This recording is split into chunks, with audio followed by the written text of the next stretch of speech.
Hola, buenos días, buenas tardes, buenas noches, depende de cuando vean este videito, como les digo siempre. Espero que estén bien. Y bueno, para esta semana tenemos, como habíamos adelantado la semana pasada, después de ver el caso de la revolución e independencia de las 13 colonias y la revolución e independencia de Haití, lo que serían las otras dos patas de estos cuatro bloques revolucionarios. El tercero podríamos mencionar que es muy breve, que es el de Brasil. Después cuando nos veamos la semana que viene, no la otra, lo vamos a profundizar un poquito. No hay mucho igual para profundizar porque no hay guerra en Brasil al declarar la independencia. Digamos que es un pase de manos entre la monarquía portuguesa y es un sistema monárquico que se va a sostener hasta fines del siglo XIX. Entonces no vamos a tener grandes enfrentamientos, sí grandes rebeliones, resistencias, pero no como, digamos, un proceso emancipatorio a nivel nacional o a nivel de todo el territorio brasileño, sino que va a ser más bien regional. Que, como les decía, va a terminar siendo un acuerdo dentro de la monarquía portuguesa que se había venido a Río de Janeiro ante la invasión napoleónica en Portugal, en España y Portugal, y dejaron todo allá así como estaba, se subieron al barco, se vinieron para acá y después cuando pasó todo se volvieron para allá. Pero acá el hijo se les rebeló y le dijo yo me quiero quedar acá, básicamente, y don Pedro, y nada, acordaron que Brasil se independizaba de Portugal, aparte era insostenible ya, eh, que, que una colonia como Brasil siga siendo mucho más grande e importante que su metrópoli, que era Portugal. Entonces, acuerdos comerciales mediante, obviamente, con Portugal y con Inglaterra, es que se declara la independencia y se va a extender este sistema de monarquía hasta, como les decía antes, 1889, hasta finales del siglo XIX. Y después digamos que si tenemos el cuarto bloque, la cuarta pata, que es la más trascendental para nosotros, quizás la más, quizás no, es la más extensa, porque comienza, depende a quién leamos, 1806, 1808, yo pongo 1806 porque se producen las invasiones inglesas, muchos autores e historiadores ponen 1808 porque es cuando empiezan todas las revueltas ya no indígenas sino de los criollos, eh, pero 806, 808 eso no varía mucho, sino que es el comienzo, el puntapié del fin del mundo colonial hispano, y que se va a extender, por eso decía uno de los más largos, hasta 1825, 1824, 1825, cuando se finalice con la batalla de Ayacucho, que va a ser la más significativa, la última, la que triunfan Sucre y Bolívar.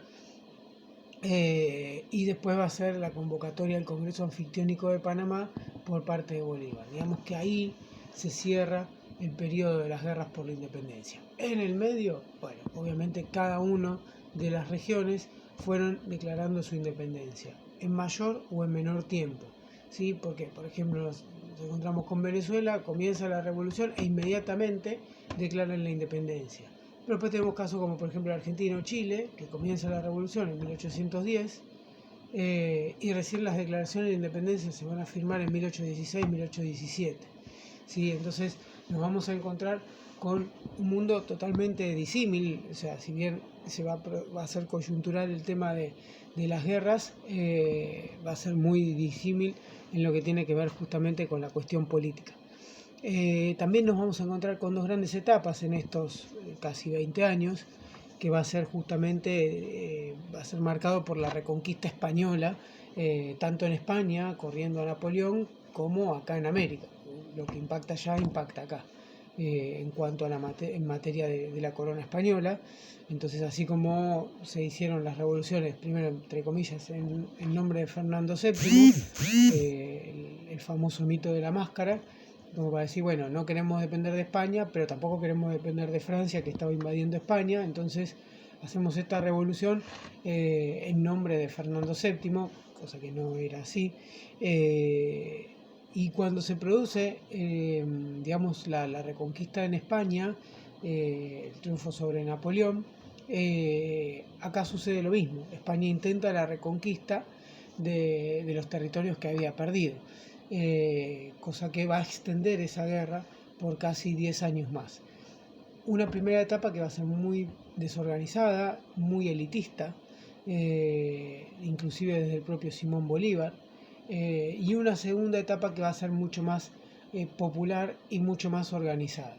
¿Sí? ¿Por qué? Porque aparece la figura de Bolívar en otro sentido. Después del exilio, Bolívar cambia su mirada. Esto lo vamos a ver cuando nos veamos en forma presencial, lo vamos a profundizar un poquito más. Bolívar cambia su mirada sobre los sectores populares o sectores subalternos, como se los denominaba, y empieza a hablar justamente del reparto de la tierra, del fin de la esclavitud, de abolir la esclavitud y demás. Eso es lo que sería la parte sur, la parte norte de América del Sur. Después tenemos la parte sur, lo que era el virreinato del Río de la Plata, que va a ser articulada justamente con la parte norte, con Bolívar, porque aparece la figura de San Martín. ¿Sí? Vamos a agregar también algunos audiovisuales que tienen que ver con San Martín y Belgrano, de la película Belgrano, algunos de Bolívar que les mencionaba antes. Vamos a poner varios audiovisuales como para ejemplificar lo que tiene que ver con estas guerras por la independencia en lo que tiene que ver con el mundo hispanoamericano. No vamos a dejar de lado a México, ¿sí? Porque México va a tener dos grandes revoluciones. Esta, que empieza en 1810, con Hidalgo y Morelos, y que justamente es la que va a terminar declarando la independencia de los Estados Unidos mexicanos, y después, que la vamos a ver más adelante, la gran revolución en América, que va a marcar el comienzo del siglo XX, así como veíamos el año pasado la revolución rusa a nivel mundial. Para nuestro continente, la revolución mexicana de 1910 va a tener un impacto político, económico, cultural y obviamente social muy grande. Bueno, entonces en México hay que hablar de esa doble revolución. Fíjense que en 100 años hicieron dos revoluciones. No es menor para un país latinoamericano. Dos revoluciones que marcan un quiebre institucional. O sea, a eso me refiero. Así que bueno, digamos que y muy sintético, es el contexto general.